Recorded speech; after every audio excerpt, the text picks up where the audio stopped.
لله رب العالمين والصلاة والسلام على سيد الأنبياء والمرسلين محمد النبي الأمي وعلى آله وصحبه أجمعين. أما بعد، قد قال الله تبارك وتعالى: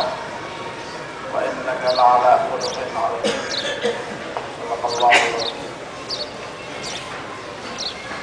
پرون تاسو ته ما د عربو د بعضې خویونو په باره کې خبره کړې وه. زما دا خیال دی چې خبره نیمګړې پاتې شوې. هغه دا چې دې عربو کې ښه او بد خویونه دواړه وو. رسول الله صلی الله علیه وسلم چې د هغې د دې ښو خویونو نه کوم کار واخیسته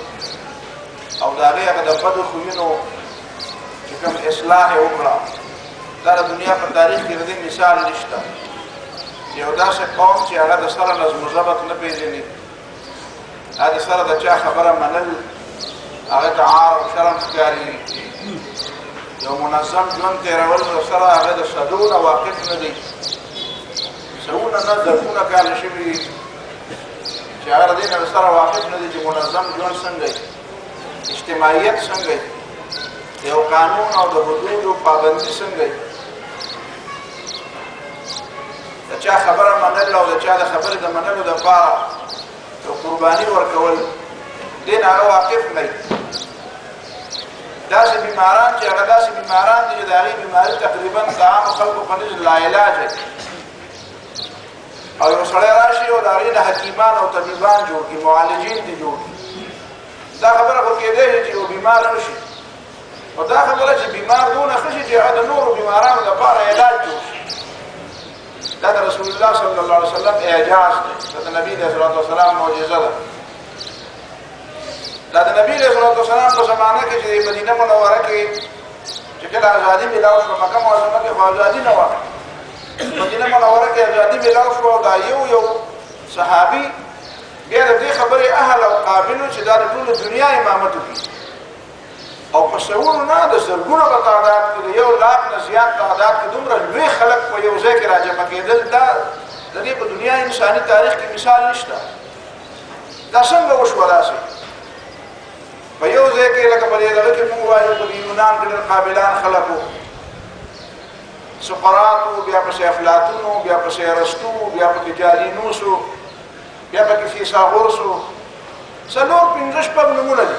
او د ټولو دنیا پر استر ډول کړی دی چې یونانیان داسې قابلان دي او داسې قابلان خلک پکې را پیدا شي. هغه هم د یو پسې بل او په بل پسې بل را پیدا کېږي. د نبي علیه الصلاة والسلام خوا او شاته چې کوم خلک را جمع کېږي، هغه هر یو کس لوی وړوکی دیهاتي دی او که شهري دی، هغه یو تن د هغه نه داسې هیره جوړېږي چې هغه د ټولې دنیا لپاره نمونه جوړېږي. او همدغه یو کتاب وي، همدغه یو پیغمبر تعلیمات زده کوي. څوک د ټولو نه د فوج د ټولو نه لوی فاتح جوړېږي، لوی جرنیل جوړېږي. یعنې تاسو تصور وکړئ هغه حضرت خالد بن ولید رضی الله تعالی عنه چې په جنګ احد کې صحابو ته چې څومره تکلیف رسېدلی او د ده د لاسه رسېدلی، څنګه چې په کفر کې داسې کلک و چې د هغه موقع نه یې فایده واخیسته چې د حضرت عبدالله بن جبیر رضی الله تعالی عنه هغه ملګري د هغه غونډۍ نه راکوز شو، او دا یعنې په هغه ګرم جنګ کې د هغه موقع نه فایده واخیسته چې راشه اسلام وکړ، او د بل طرف نه راتاو شو. هماغه سړی دی چې بیا د نبي علیه الصلاة والسلام سره ملګرتیا کوي، نو بیا هغه فتوحات کوي چې خلکو سره دا یره پیدا کېږي چې یره خلک به بیا په تاریخ کې دا وایي چې دا اسلام چې دا دومره فتوحات کړي دی د خالد د وجې نه. تاسو حیران شئ، یا یو طرف ته دا خبره او یا یو طرف ته دا خبره. د حضرت عمر رضی الله تعالی عنه بیا معصوله کوي چې سبا به خلک وایي چې دا اسلام چې دا دومره ملکونه فتح کړل، دا په اسلام کې کمال نه و، دا په حضرت خالد کې کمال و. هغه خالد رضی الله تعالی عنه دا یو مثال مې تاسو ته ووایم. دا بې شمېره مثالونه خلک نه په حضرت علي رضی الله تعالی عنه د نبي علیه الصلاة والسلام په مخ کې پیدا شو، لوی شو، بلکې د نبي علیه الصلاة والسلام په کور کې پیدا شو، لوی شو. پیدا شوی خو د حضرت ابو طالب په کور کې دی، خو هغه چونکې غریب و، نو نبي علیه الصلاة والسلام د هغه سره د ملګرتیا لپاره وایي چې زه دا یو حضرت علي مال راکړه دی به زه وساتم. او هغه علي رضی الله تعالی عنه هغسې فیصلې کوي چې یو فیصله یې کړې ده، نبي علیه الصلاة والسلام ته پخپله حیران شوی دی، خندلي دي نبي علیه السلام چې دا دی کوم دی زده کړه. اقضاهم علي ټولو نه بهترین فیصلې کوونکي اهم فیصلې کوونکي حضرت علی رضی الله تعالی عنہ دا نن سبا د الله په تاریخ شو ګوري دی وی حضرت علی رضی الله تعالی عنہ د حکومت کولو چل نه و دا ډېر الزام لګي په حضرت علی رضی الله تعالی عنہ اپ خپل وایي زما څه خبره نه مانی امرتكم امري بمنع رجل ولا امر للمعصيه الا مضيع وزره خبره وکم سو کې منینا وی بیا خلک ما ته وایي چې د حکومت په ټولو په چل نه کوي دا خبره ده یو ځل چې چا ورته وی چې دا څنګه چل استا په ملک استا په زمانہ کې د جګړې مګر ډیر دي د هر سبب کشي خرابې دوه ولدي نو دا په زمانہ کې د ابوبکر او عمر رضی الله تعالی عنهما په زمانہ کې خدا څخه نو حضرت علی وته وی ابوبکر او عمر له مشورې ما راکولې ما ولا ورکولې او ما استاسو باندې خلک راغلي مشورې زستاسو باندې خلکو ته خطاب کوم او خبرې وته کوم هغه زموږ باندې خلکو سره خبرې کولې خبر دار چې حضرت علی رضی الله تعالی عنہ ته کوم کمالات دا یو صحابي راخلا حضرت سعد بن معاذ راخلا حضرت ابو هريره رضی الله تعالی عنہ راخلا یعنی یوازې دا نه چې هغه سره علم ډیرو هغه چې کوم قربانای ورکړي هغه چې کوم پوه رااله او په یک وخت دومره بس درونه په تعداد کې دومره خلک نارینه او زنانه یو حضرت عائشه رضی الله تعالی عنها حضرت عائشه رضی الله تعالی عنها په انتهایی کم عمر کې نبی رسول الله صلی الله علیه وسلم کور ته راغلی او بیا یې راغی کوم علم دی نو هغه نبی رسول الله په خپل فرمایي چې 2/3 حصہ علم ثلث علم دا د حضرت عائشه رضی الله تعالی عنها نه ده هم په هغه زمانہ کې خزه ته چا څه حیثیت ورکړو نبی رسول الله صلی الله علیه وسلم د صحبت په وجه باندې هغه سره دومره لوی علم راغی او دومره جوړې خبرې وکړې صحابه کرام ډېر زیات علم والو دي سره معلومات ډېر زیات خونو د خبرې ته تر رسیدل د خبرې مقصد تر رسیدل دا علم دی علم ډېر خبرو ته نه وایي ځکه له بعض شاګردانو امتحان د پاره تاسو کومه څو ته وایا کنه عالم یې نه پوهه کنه پوهه علم د سرشته وي او علم کوم کړی نو زه عالم یې ویا نو زه مستا معلومات ډېر دي چې مجهولات دي یعنی هغه خبر ډېر دي چې ته په پوهېږي که هغه خبر ډېر دي چې نه پوهېږي و یاره هغه ډېر دي چې نه پوهېږم نو مې چې هغه پیژنې یاد دی بیا هغه سړی عالم نشي کېدی بیا هغه جاهل شو بیا تا ته عالم ولې وایي دا مې بل د مفتیانو یو کورس و هغې کې مې مفتیانو ته مې دا خبره کوله نو ما ورته ویلي د عالم بیا ولې وایي علم ډېرو خبرو ته نه وایي علم یو ملکې ته وایي علم یو صلاحیت ته وایي چې د سړي ته یو صلاحیت او یو اهلیت ملاو شي یو قابلیت په سړي کې را پیدا شي د ډېرې زیاتې مطالعې په نتیجه کې د ډېر زیات خبرو د زده کولو په نتیجه کې د قرآن او د سنت د ډېرو معلوماتو په نتیجه کې د اجتهاداتو د استنباطاتو په نتیجه کې خلق اجتهادات دې سړي د دې خبره نه دا خبره څنګه معلومه کړه بیا دې بل د دې بل نه دا بله خبره څنګه معلومه کړه دې بل د دې آیات نه دا خبره څنګه معلومه کړه دې سره په سړي کې یو ملکه او یو قوت را پیدا شي دې صحابه کرامو کې دا قوت زیاته د رسول الله صلی الله علیه وسلم د صحبت په وجه د قرآن د زده کړې په وجه د حدیثو د پوهې په وجه دې ته وایي تعویل الاحادیث د سورت یوسف کې چې راځي خلک د هغې ترجمه کوي د خوبونو تعبیر د خوبونو تعبیر یو معنا ده صرف د خوبونو تعبیر ته تعویل الاحادیث نه وایي یوسف علیه السلام ته الله تعالی علم د تعویل الاحادیث وایي تعویل الاحادیث معنا ده د خبرې مطلب ته رسېدو د خبرې په مطلب پوهېدو د طالب علمیا په زمانه کې مې چېرته کتلي وو د هندوستان څوک عالم دی د هغه نه چا تپوس کړی دی چې دا صحابه ډېر لوی عالمان وو که د صحابو وروسته دا خلک ډېر علما وو هغه وایي یاره د صحابه ډېر عالمان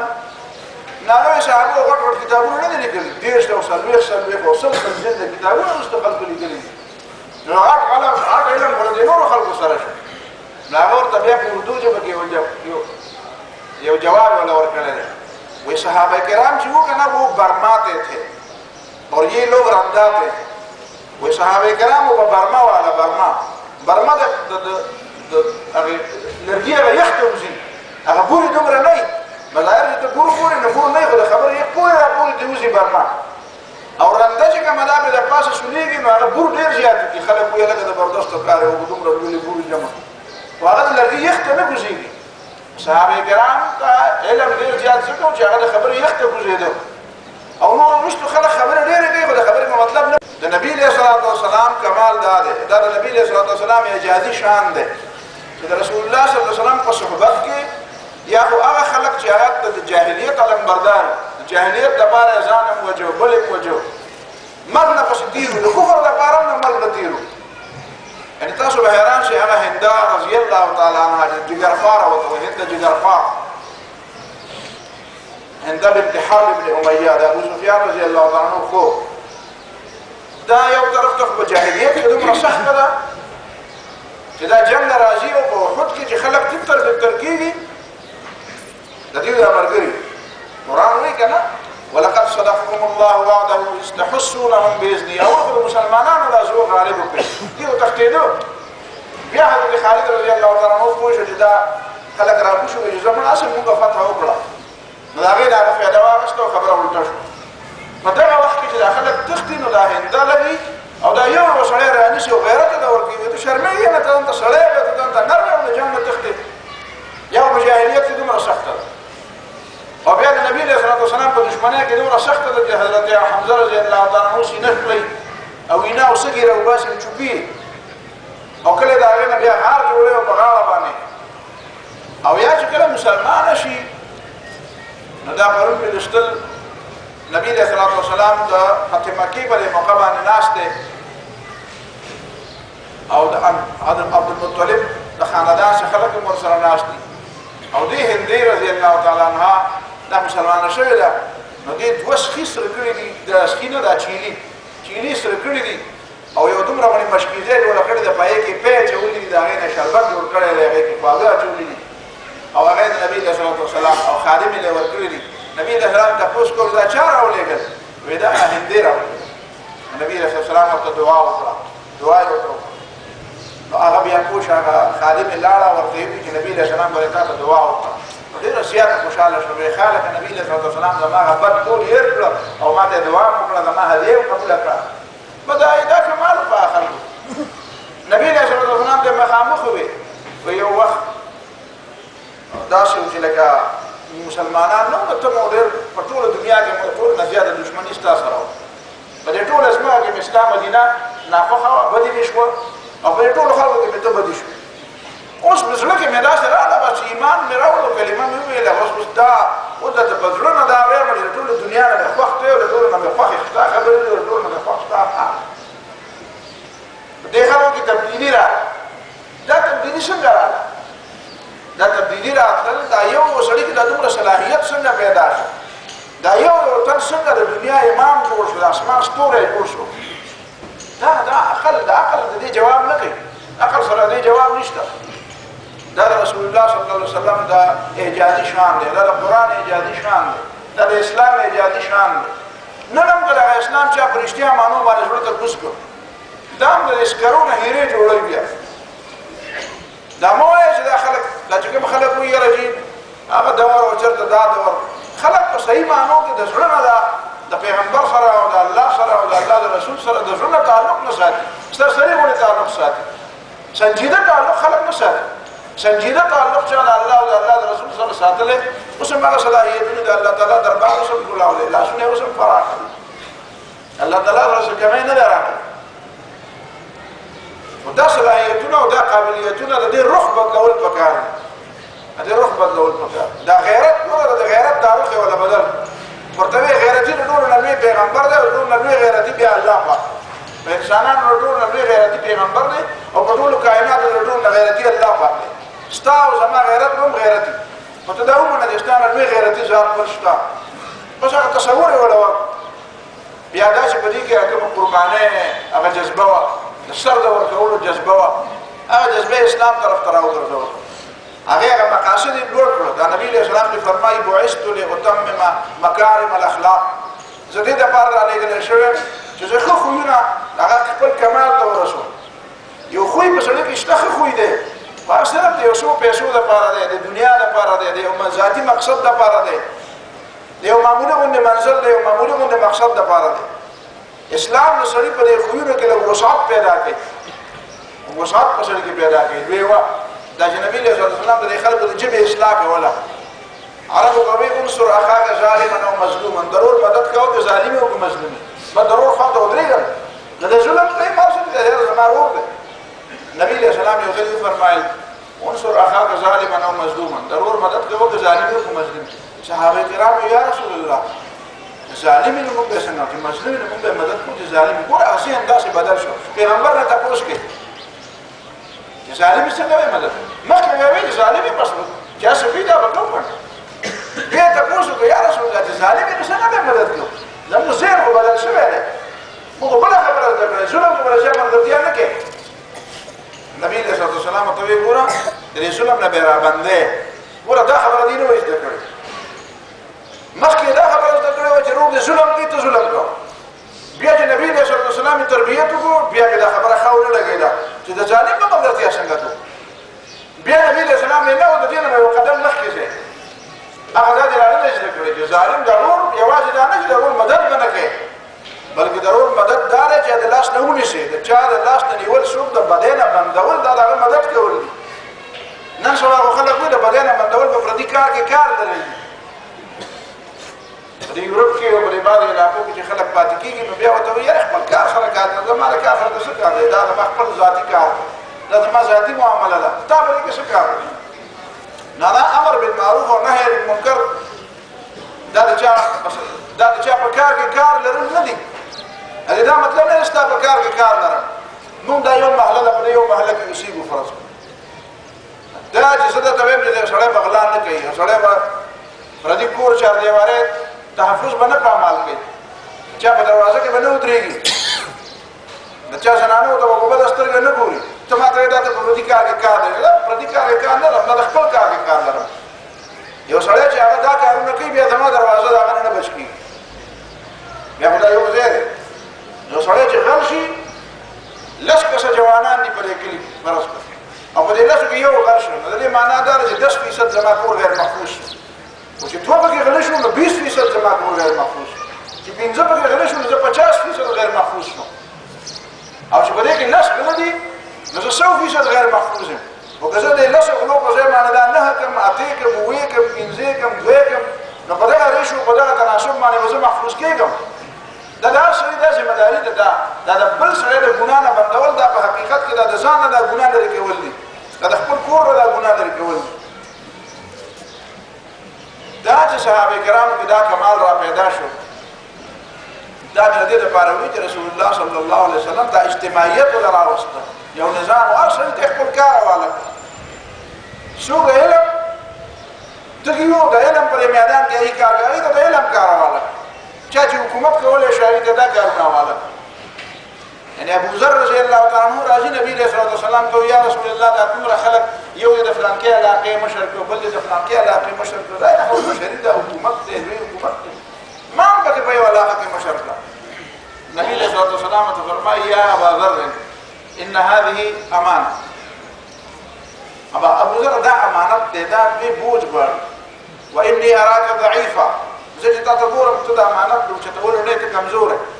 بس هغه کمزوري شته هغه نبی صلی الله علیه وسلم ته پته و دا کمزوري نه پتا دا کار ته مکو ته پوهیږي چې دا کار نه شم کولای دا ستاره کولو کار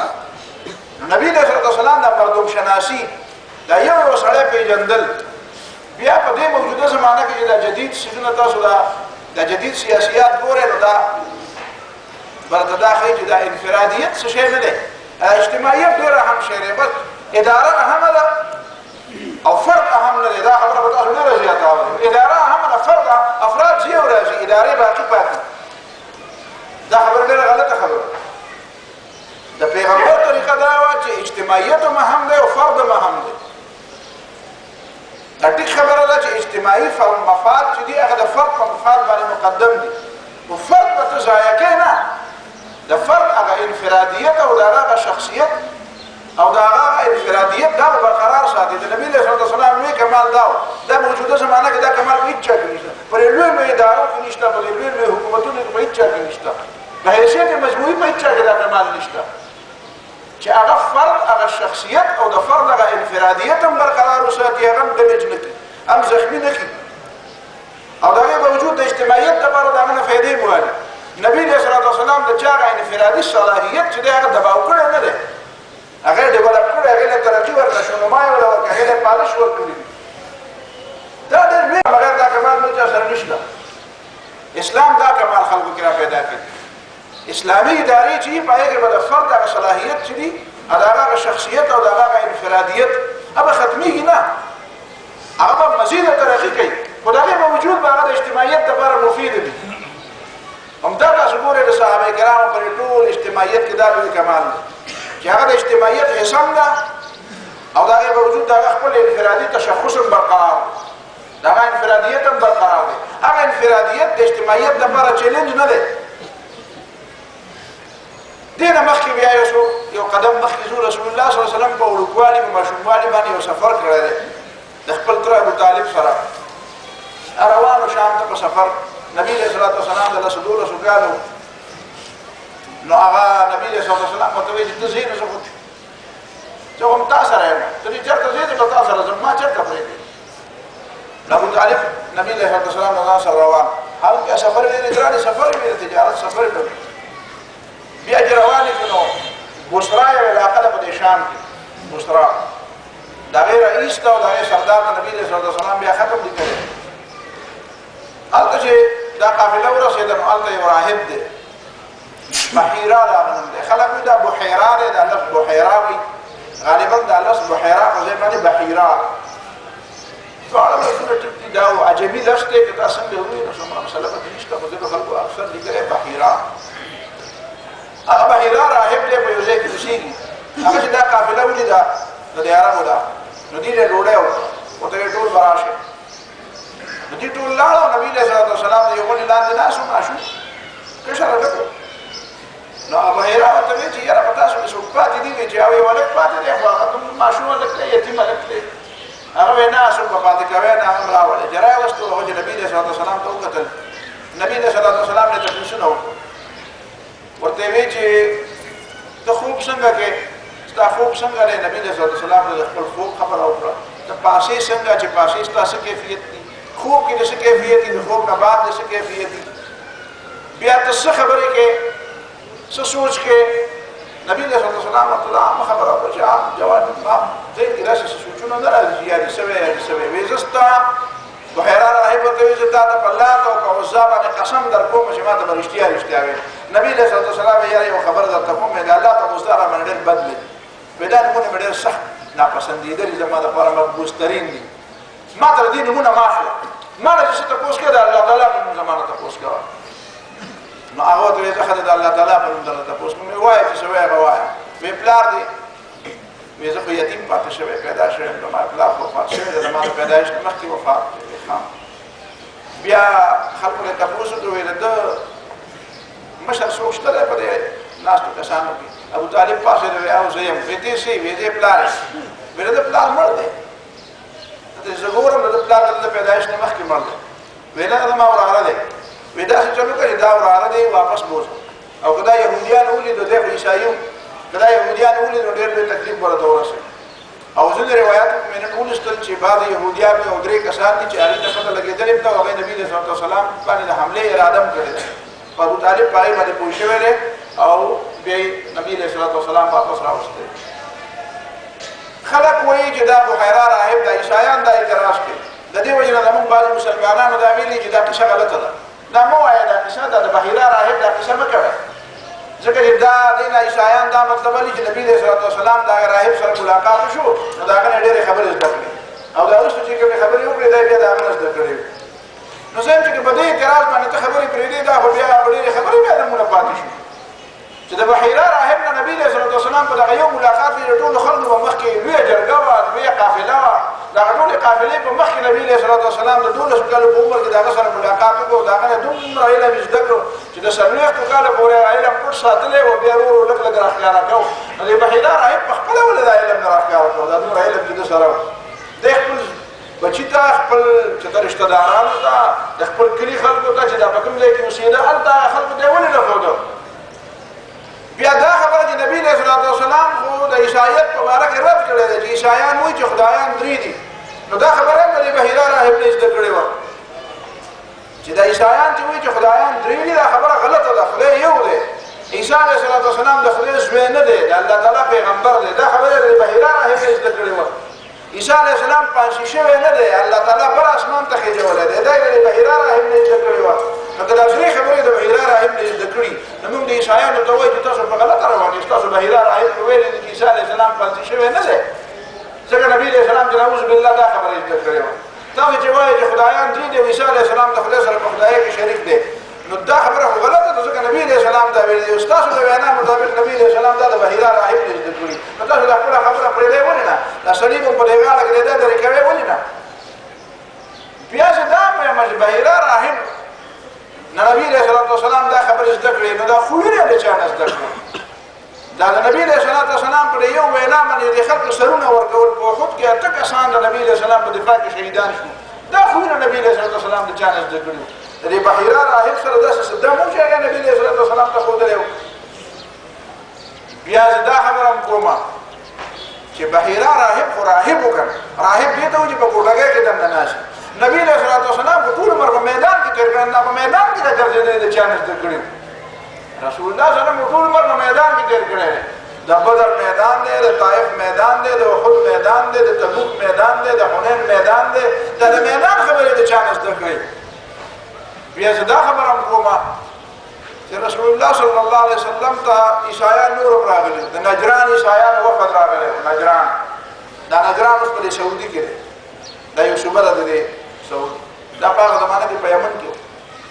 نو د دې نجران وفد راغلی 3 ورځې د نبي علیه السلام سره مناظره یې وکړې خبره یې نه منله ظاهره خبره چې یو سړی توت ته شنډی وي نو ته به څنګه پټ کړې نو آخر کار رسول الله صلی الله علیه وسلم ورته وایي چې داسې چل وکړو د الله تعالی په وینا باندې سورت آل عمران وایي فقل تعالوا ندعو أبناءنا وأبناءكم ونساءنا ونساءكم وأنفسنا وأنفسكم ثم نبتهل فنجعل لعنة الله على الظالمين نبی علیہ السلام ته چې خبره نه منې نو داسې چل به وکړو چې سبا له راشئ تاسو او زه به خپل بچي راولم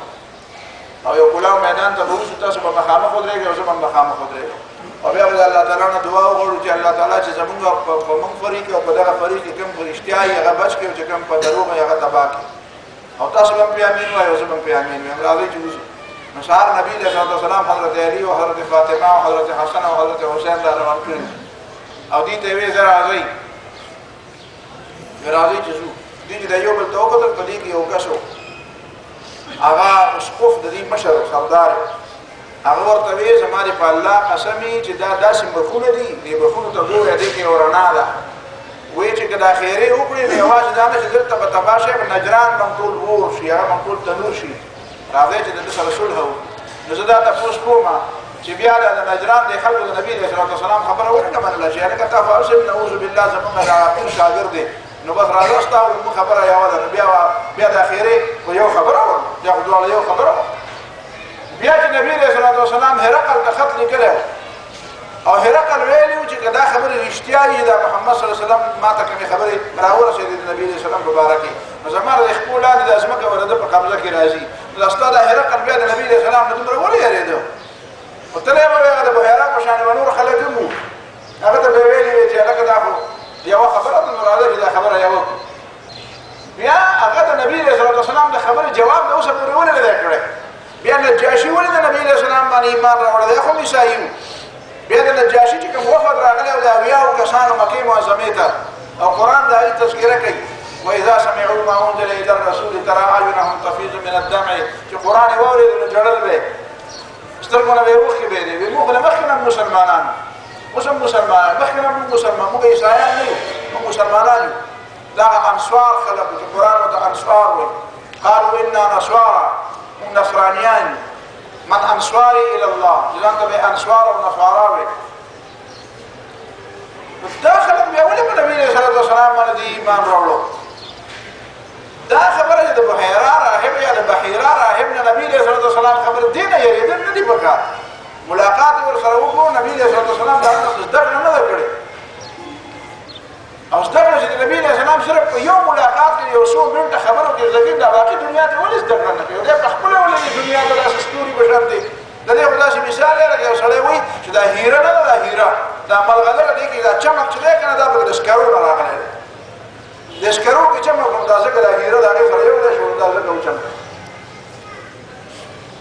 دا اهمه خبره وه ځکه مې درته دا وه دې نه انکار نه دی پکار محمد ابن اسحاق ډېر په تفصیل باندې دا خبره بیان کړې بله خبره د رسول الله صلی الله علیه وسلم په ژوند کې د حضرت خدیجه رضی الله تعالی عنها سره د واده مسله ده. نبی علیہ الصلوۃ والسلام د حضرت خدیجه رضی الله تعالی عنها مال واغسته، تاجر او تجارت وکړ. دا غي مال واغسته دا ډېره پاکه بیبي و، دې ته طاهره ویله، طاهره. خپل نوم یې خدیجه و. دا عام طور باندې د دې تلفظ خدیجه ده، خدیجه به ورته نه وایي، خدیجه رضی الله تعالی. نو د دې ډېر زیات مالداره ښځه وه او ډېره زیاته پاکه ښځه وه، ډېره زیاته هوښیاره ښځه وه. د دې دوه خاوندان وړه. نو دا رسول الله صلی الله علیه وسلم مبارک یې واورېده چې داسې یو جوان دی او ډېر زیات صادق دی، ډېر زیات امانتدار دی. نو نبی علیه الصلوۃ والسلام ته پیغام ولېږه چې زما دا مال واله او تجارت وکړي. مضاربت دی ورته وایي. مضاربت دې ته وایي چې پیسې به زما وي او محنت به ستا وي او ګټه به د دواړو شریکه وي. که تاوان وشو تاوان به په پیسو پسې ځي او که ګټه وشوه ګټه به د دواړو شریکه وي. دې ته مضاربت. دا مضاربت نن سبا خلکو بدنام هم په ډېر زیات په دې نوم باندې خلک هر څه کوي. بهرحال دا اصل شی دی، دا اسلام برقرار وساته. نو یې زما دا مال واله او لاړ شم. نبي علیه الصلوۃ والسلام شام ته لاړ او نور کسان هم ورسره وو. د دې حضرت خدیجې رضی الله تعالی عنها غلام میسره هغه هم ورسره وو. واپس چې راغلو نو دې میسره نبي علیه الصلوۃ والسلام په باره کې ډېر څه ولیدل، ډېر څه عجیبه عجیبه خبرې ولیدې. هغه حضرت خدیجې رضی الله تعالی عنها ته وکړې. خدیجه رضی الله تعالی عنها ته د واده ډېر پیغامونه خلکو ورکړي، خو هغې د چا پیغام نه واخیستی. نو بیا په خپله باندې نبي علیه الصلوۃ والسلام ته د واده پیغام راوړی. نبی علیه الصلوۃ والسلام د خپل تره ابو طالب او د حضرت حمزه رضی الله تعالی عنه دې سره مشوره وکړه. هغې ورته ویل چې صحیح ده دا خبره. ابو طالب بیا د نبي علیه الصلوۃ والسلام نکاح وتړله د حضرت خدیجه رضی الله تعالی عنها سره. د نبي علیه الصلوۃ والسلام عمر 25 کاله او د خدیجه رضی الله تعالی عنها عمر 40 کاله، 15 کاله ترې مشره وه. او دا بیبي د ټولو نه اولنۍ مسلمانه ده چې نبي علیه الصلوۃ والسلام باندې ټولو نه اول ایمان راوړی. حالانکه یوه ښځه به ډېر په مشکله باندې د خپل خاوند اهمیت او د هغه صلاحیت او د هغه قابلیت مني. تاسو به قصه اورېدلي، خلکو قصه مشهوره کړې ده. و یو پیر نو هغه ښځې به ورته ویل چې مړه ته څه پیر یې؟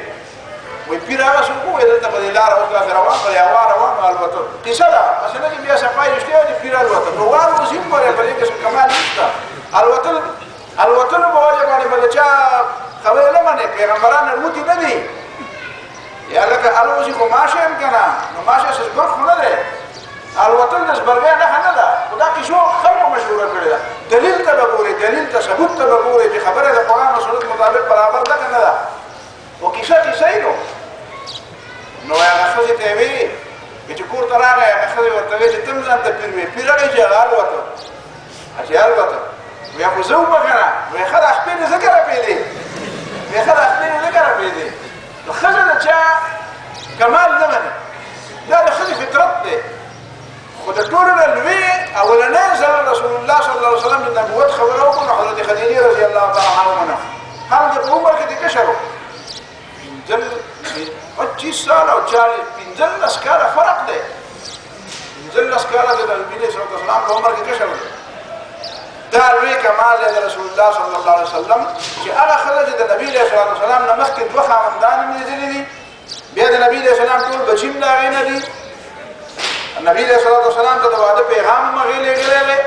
او د هغې نه بعد هم چې هغه ووایي چې نبي علیه السلام وایي زه پیغمبر شوی یم، نو د ټولو نه اول حضرت خدیجه رضی الله تعالی عنها وایي چې او ته د دې اهل ته پیغمبر شوی او زه د ټولو نه اول په تا باندې ایمان لرم. په دې مخکې ورځو کې یو پوسټ ډېر زیات خپرېده، ما ته هم چا راولېږی یو ډاکټر صاحب، بلکې یو دوه کسان راولېږي چې په دنیا کې داسې سړی نشته دی چې د یو نه یې زیات ودونه کړي او د خپلې اولنۍ ښځې سره د هغه مینه معلومه وي چې اولنۍ ښځې سره یې مینه کړې ده. ما ورته وویل چې دا خبره غلطه ده. د ټولو نه اولنی شخصیت او عظیم شخصیت د رسول الله صلی الله علیه وسلم دی چې هغه ټول عمر د خدیجې رضی الله تعالی عنها چې کومه مینه کړې دا مینه د هېچا د هېڅ بیبي سره نه وه. دا کمال هلکه دا خلکو د لویه ناشونې خبره ښکارېږي چې یو سړی چې هغه دویم واده وکړي نو لازما د هغه د دویمې ښځې سره ډېره زیاته مینه او هغه اولنۍ ښځه چې بوډۍ دی او 40 کاله ښځه چې شي خو بوډۍ شي که او دوه خاوندانو نه مخکې بچي هم دي. نو د هغې باوجود د رسول الله صلی الله علیه وسلم د مینې مثال چې دی هغه د حضرت خدیجې رضی الله تعالی دونه مینه د نبي علیه السلام ورسره وه. د وفات نه بعد په مدینه منوره کې د حضرت عایشې رضی الله تعالی عنها په مخکې به د هغې تذکره کوله چې چېرته به یې چیلې میلې حلال کړو نو نبی علیہ السلام په د خدیجه مرګور ته وحولې د خدیجه مرګور ته وحولې د خدیجه رضی الله عنها مرګره وی کنه دوستانه به وی امزول به وی د کلی باشندگان به هغه مدینه منوره ته هجرت کړل مسلمانانو شوی دي نو نبی علیہ السلام با داغي تذکرہ کوله اجداد ولولې نو یو ځل حضرت عائشہ رضی الله تعالی عنها ته مصور الله حضرت عائشہ په مخ کې وی حالانکه وسړی دا کوله چې یوې خدي په مخ کې د بلې خدي صفات چې هغه مړه ده وفات شوې ده او دا صفات د نبی علیہ السلام حضرت عائشہ رضی الله تعالی عنها په مخ کې کوي حضرت عائشہ رضی الله تعالی عنها وی ما وی چې کأن لم يكن في الدنيا الا خديجه كأن لم تكن في الدنيا امرأة الا خديجه په دنیا کې بس صرف خدیجه خدای او بل خدای نه وجبته چې ته نو شپه دا صفات کې نبی علیہ السلام ته وی چې تاسو صفات د خدیجه څومره کې خدای هغه د ما څومره مرسته او څومره مدد کړی او هغه د ما څومره تسلیم را کړی دا په هر معاملې کې چې په خپل راغلی ما هغه د ما په غم کې اضافه نه کړی هغه د ما په خوشحالي کې اضافه کړی دا هغه مال تسلی را کړی او ما یو ملګرتیا ولا سم ملګرتیا چې امانه نه یریږي دا هغه خزمان نه یریږي دا هغه خېګړه د مان نه یریږي دا حضرت خدیجه رضی الله تعالی عنها سره وعده رسول الله صلی الله علیه وسلم بیا د هغه خلکو اعتراض ته ګوري چې کوم خلک د نبی علیہ السلام پر کثرت تعدد ازواج باندې اعتراض کوي چې نبی علیہ السلام ډیر ودونه کړی کوم سره چې ډیر ودونه شوق کوي نو بیا د 50 کاله عمر کې هغه 70 کاله د بډای سره واده کوي او چې شو پورې حضرت خدیجه رضی الله تعالی عنها ژوند دی نبی علیہ السلام پر واده نو کړی ولسم کال باندې د نبوت چې کله حضرت خدیجه رضی الله تعالی عنها وفات شو او حضرت ابو طالب وفات شو نبی علیہ السلام ډیر زیات خپه د دې وجه په تاریخ کې ته د غم کال وي حضرت خدیجه رضی الله تعالی عنها په ژوند کې نبی علیہ السلام د بل واده تصور نه وکړ دا نه بعد بیا حضرت سوده رضی الله تعالی عنها سره نکاح وکړه او حضرت عائشہ رضی الله تعالی عنها تاسو وکړه د حضرت سوده رضی الله تعالی عنها سره د نکاح چې دا بیا چې الله تعالی نبی علیہ السلام له تعدد اجازه ورکړه تعدد اجازه خو کنه خلکو په هغه زمانہ کې چې نبی علیہ السلام سره یو خدیجه پیندل لسکاله په نکاح کې یو خدیجه رضی الله تعالی عنها په هغه زمانہ کې د خلکو لس شل خدای او دا په واقع نه شاته بیا ول نبی علیہ السلام د قیدې خدای سره گزاره کوله او دا هغه شو پورې ژوند دی هغه پورې بل واده نه وکړ دا د دعوت لپاره ډېر ضروري خبره وه دا د قبایل سره د تعلق ساتلو لپاره ډېر زیات ضروري خبره وه ان شاء الله په دې باندې مزید تفصیلي خبره بیا راځي بل د نبی علیہ السلام په ژوند کې یو اهم واقعه دا شوې وه چې نبی علیہ السلام تقریبا د 35 سالو نبوت نه 15 کاله مخکې خبره ده چې سیلاب راغلی او د بیت الله شریف را نړېدلی نو د عربو د خلکو قریشیانو دا فیصله وکړه چې د بیت الله سرنه جوړو چې دا دوباره جوړو نو هغه کې بیا اعلان وکړي چې سره حلال پیسې نو هغه حلال پیسې براوړي حرام پیسې به راوړي خاص کر چې سود کوي نو ګورې سود والا پیسې به راوړي یعنی دا سود نه وی میریدل وی چې سره حلال پیسې جایز هغه حلال او حرام یو تصور دی په دماغ کې تجارت حلال کاروبار او چې څوک سود خوري دا سود خور پیسې به ورنه لګو دا الله تعالی کور دی نن سبا خلک په دې نه دي خو بس سود باندې ګټي او راځي چې مزونه به جوړوي دا یو جنا پای کې څه هغه څه د دین نه پکې چاته څه فائدہ رسیږي او نه پکې غمون او عبادت خو قیمت پکې په مخه جوړي او کله پکې دوه وجه نه کیږي او کله پکې سجل کیږي کله پکې د یو ملکی او کله پکې د بل ملکی دا زموږ د حرام او د حلال او تصور ختم شوی هغه زمانه کې هغه دا فیصله وکړه نو بیا په خپل باندې مزدوري په خپل غوړه خټه خټه به په خپل راوړي ځینې روایتو کې دا مرادي سړو بغړې راوړي خلک بغړې راوړي دیوالونه به وای دا حجر اسود چې کوم د دې په خلکو کې په مسله راځي د حجر اسود په خپل ځای کې شوق دي مداري قبلي سردار وي زبېد قریب دا و چې د مکیش خلک د یو بل سره ټول راغستې وي او یو بل وجدي په دا وخت کې یو سړی دی دا نوم دی غالبا ابو امیہ د مغیره زوی دا ورته وایي چې خلکو تاسو به یو بل ملکه دا خبره فیصله کوي په یو خبره راغون شي یو خبره فیصله کوي دا مسله حل کیږي نه راشي نو خلکو یې راځي چې فیصله تکي نو څه فیصله به یو کس پکې دا وایي چې لکه داسې چل کوو چې په دا دروازه باندې سار د ټول نو وختي کوم سړی رانه وته کنه بس هغه به دا فیصله کوي سار چې پوری نبی له صلوات والسلام باندې خلکو چې وګورل دا محمد دی هذا محمد والله رضینا هذا امین دا محمد صلی الله علیه وسلم دغه اسی چې د دنیا له ورې مو پیسې خوشاله او محمد صلی الله علیه وسلم باندې موږ اسم خوشالي دا صادق دی دا امین دی امانتدار بده چې کومه فیصله کوي متصل منظور نبی علیہ السلام راغی او ساده خور کو او حجر اسود کانه راوسته پایږي کې خو به یو سردار ته جراشه د هر قبیله سردار معلوم سردار هغه ته جراشه او د دې غاړي ونیسه دا غاړي پسکی ونیسه او دا وسوچت چې وچته په ورا ورا دلته چې دا راو او وسوي تاسو ونیسه به راوسته په خپل لاس کې خو مثلا چا وې دا په کارو د موږ چا وې بس موچت کنه په دماغ کې کیسه وشو او ټول ګورونه وایي خو یو بل سره جګړه مطلب نه هو د حجر اسود هغه احترام او هغه برکت کې ځان شاملول مقصد نو هغه برکت کې اسم شامل شو دا هغه واقعات چې رسول الله صلی الله علیه وسلم په خپل قوم کې په امین او په صادق مشهور کړي دین دا نه معلومیږي چې رسول الله صلی الله علیه وسلم د پیغمبري ختم او یا ځان د سخیالو قرآن دا وی وما كنت ترجو ان يلقى اليك الكتاب استاداته منو چې ما باندې کتاب نازل دي د خلکو دا خبرې کړې دي نبی علیہ الصلوۃ والسلام مبارک دا خبرې کوي صادق دی امین دی دا لخي پکې موجود دي دا لخي پکې موجود دي خو د دې باوجود نبی علیہ الصلوۃ والسلام په خپل ذهن کې د پیغمبري په ستمه نو په امید نو دا چې کله په غار حرا کې اولنې وحي په نبی علیہ الصلوۃ والسلام باندې رااله او نبی علیہ الصلوۃ والسلام راضي او اني خشيت على نفسي سبزان يريغم نو بعضی کسان چې هغه په اسلام اعتراض کوي نړۍ اعتراض کوي چې ګور نبی علیہ الصلوۃ والسلام باندې اول ځل وحی رااله او اول ځل نبی علیہ الصلوۃ والسلام د ځان مبارک وي چې یریګم دا ما سره دا چې کومه دا واقعه وشوه دا چې پیغمبر شو دا بسنګ چل کیږي وی ګور چې کوم سره هغه اعتراض کوي و چې کوم سره په اولنې وحی باندې د خپل ځان مبارک دا چې یریږي